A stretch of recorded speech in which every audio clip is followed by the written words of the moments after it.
Good morning. I'm here to show you how to make a simple vegetable frittata. If you've never made a frittata before, don't be overwhelmed. Really easy. You only need a few ingredients and it cooks in less than 20 minutes, which is great. So I'm going to use eggs and simple vegetables I have on hand. I don't have a ton of fresh stuff right now. You could also use frozen, which I've done in the past, like a Normandy blend of broccoli and cauliflower and carrots. But I'm going to use a couple fresh ingredients today. So some spinach, baby spinach is nice here, a whole red bell pepper, some red onion, and we'll saute that in the pan first and then add our beat eggs, a little Parmesan cheese. Instead of milk here, I'm gonna opt to dilute a little bit of my goat milk. This is delicious, by the way, in place of a traditional cow's milk kefir, fermented dairy product. I really like the taste. Goat's milk is a little bit easier to digest. It has a different type of casein protein than traditional cow's milk, but I don't have regular cow's milk dairy, so I'm going to dilute a little bit of this. If you have almond or coconut milk on hand, you can use that as well. I have noticed that it tends to make the frittata a little less fluffy, but totally you can substitute. I've also used bone broth in the past just as a liquid to beat into the eggs. So up to you, but minimally you need some eggs here. Some type of vegetable. I'm using a greens, a bell pepper, and my onion. A frittata is really nice as a meal to have all week as well. So although I'm making it for breakfast this morning, you can totally have this for lunch with a side salad, some crusty bread, or a grain salad, even for dinner. So I eat this pretty often in the house because it's quick to make, really tasty, and very nutritious. You have protein, healthy fat, fiber, phytonutrients, healthful oils. I'm going to try my infused oil again here for some olive oil, and it cooks really quickly. So I prepped my vegetables. I did a thin julienne of my red pepper, and the same with only half of the onion, so you can just use a half here, and I'll save this to use later today.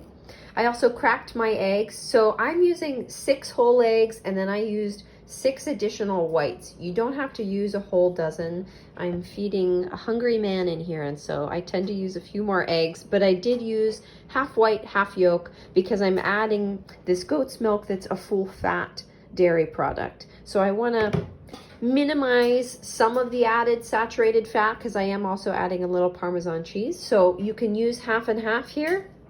You could also make this with all egg whites if you prefer, but the yolks do have some beautiful nutrients in them as well. So I tend to use a little bit of each. If you wanted to go full yolk, you can totally do that as well. Some recipes just call for 6 or 8 whole eggs. I'm just adding a few more here. You won't ruin the recipe. So I'm going to add 1/3 cup of this goat milk kefir. And I'm gonna whisk that together with my salt and pepper, and then I'll start heating my red pepper and my onions in my cast iron.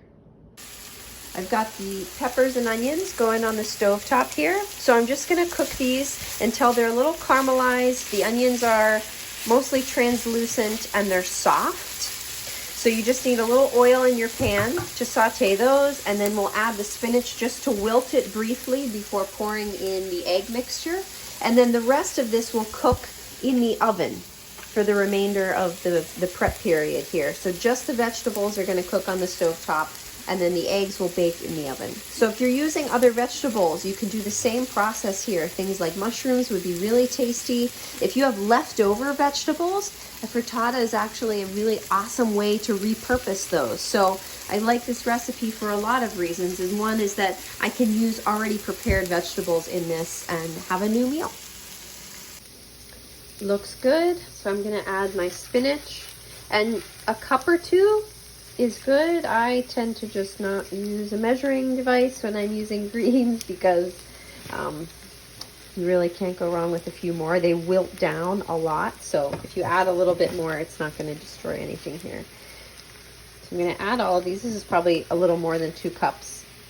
And just toss them with the hot onions and peppers to wilt gently, and then we'll pour our eggs in. So I try not to really overcook the spinach before putting in the oven, otherwise it's just going to get soupy and soggy. All right, here we go.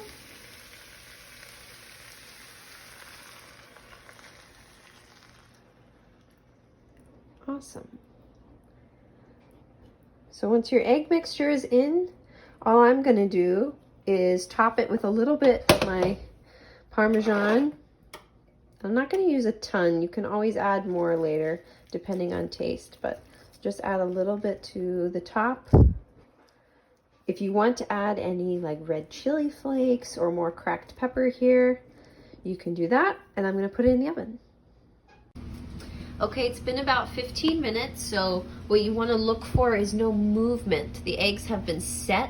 Once they're not shifting around or soft, so they're firm to the touch, and even the center, that's where you want to check, is pretty firm as well.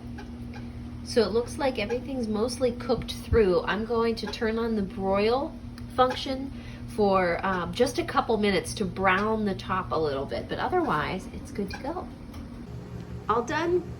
Super simple, really pretty, great to feed a large group or a family, a good meal for breakfast, lunch, or dinner. I'm going to pair it with some fresh fruit, some whole grain toast, and sliced tomatoes. Add more color and fiber. Great start to your day.